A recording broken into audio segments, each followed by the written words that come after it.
এমন দেশ তো কোথাও খুঁজে পাবে না কো তুমি, সকল দেশের রানী সে যে আমার জন্মভূমি। গ্রাম হচ্ছে আমাদের প্রাণ, মনে এক প্রশান্তির পরশ। গ্রামের প্রতিটি কোণায় লুকানো আছে যেন এক অন্যরকম অনুভূতি। আসসালামু আলাইকুম, সবাইকে স্বাগত আমার আজকে সুন্দর একটি নিউ ব্লগে। কী অবস্থা সবার, কেমন আছেন? যখন মনটা বিষণ্ণ হয়ে যায়, শ্বাসরুদ্ধকর শহরে আবহাওয়ায় মন হয়ে যায় একঘেয়েমি, তখনই ছুটে চলে যাবেন ছোট্ট একটি গ্রামে। যে গ্রাম আপনাকে সতেজতায় ভরিয়ে দেবে। আজ আমি দেখতে এসেছি ভুট্টা ক্ষেত। আমি কখনো ভুট্টা ক্ষেত দেখিনি কাছে থেকে।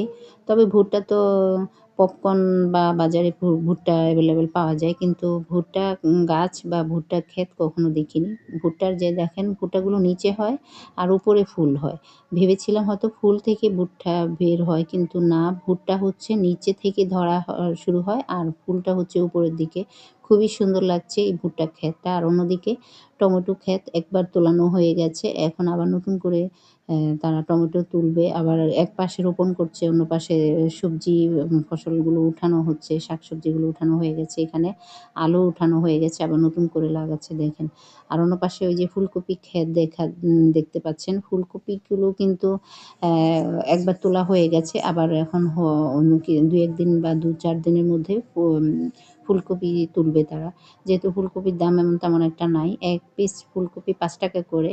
আমি নিজেও নিয়ে এসেছি, আর অনেকেই দেখেছি ক্ষেতের মধ্যে ফুলকপি একেবারে নষ্ট করে, দাম নেই সেজন্য নষ্ট করে ফেলে দিচ্ছে।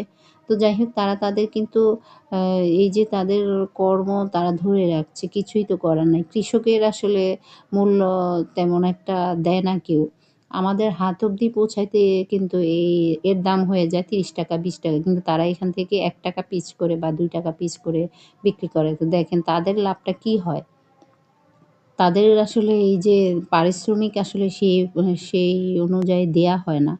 তো এই যে দেখেন কত সুন্দর তারা সবজি চাষ করছে। আমার আসলে এই গ্রাম বাংলার এই বিষয়গুলো আমার খুব মুগ্ধ করে, খুব ভালো লাগে। আমার একেবারে মানে সতেজ হয়ে যায় আমার মনটা যখনই আমি গ্রামে এসে আমার এই যে আমার পছন্দের মানে বিষয়গুলো আমি অনুভব করি, তখন আমার খুব ভালো লাগে। একেবারে একটা রিফ্রেশ মাইন্ড হয়ে যায় আমার।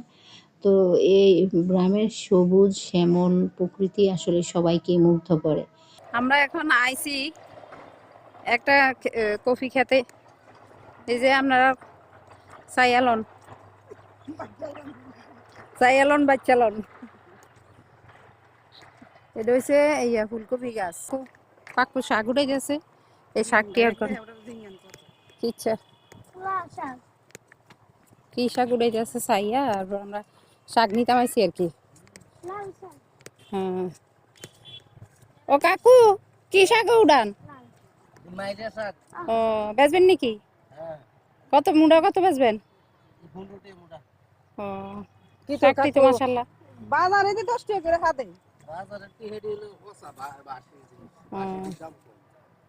বাসির দাম কম। ওইছেন আমরা তো দিতে কত 100 টাকা। 100 টাকা। হ্যাঁ, ওটা আইছে আনতে। আর দুজন হেডি মাছ কেটা করব যা অন করতে সময় লাগবে না, মাদাইনালা টাইম অনকা।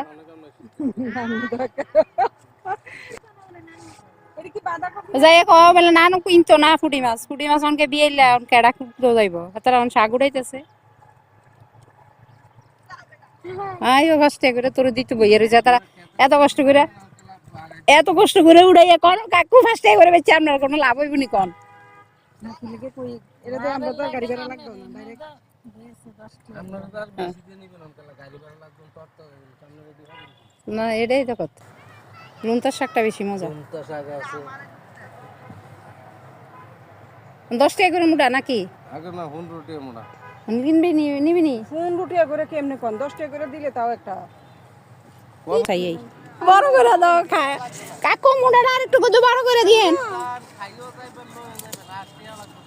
উনি বলছে যে আপনারা খেয়েও যাবেন, নিয়েও যাবেন, কোনো টাকা লাগবে না। দেখেন কত বড় মনের মানুষ উনি। আসলে গরিব মানুষরা এমনই, তাদের মন বড় থাকে। তা আজ এই পর্যন্ত, সবাই ভালো থাকবেন, সুস্থ থাকবেন, নিরাপদে থাকবেন। আল্লাহ হাফেজ।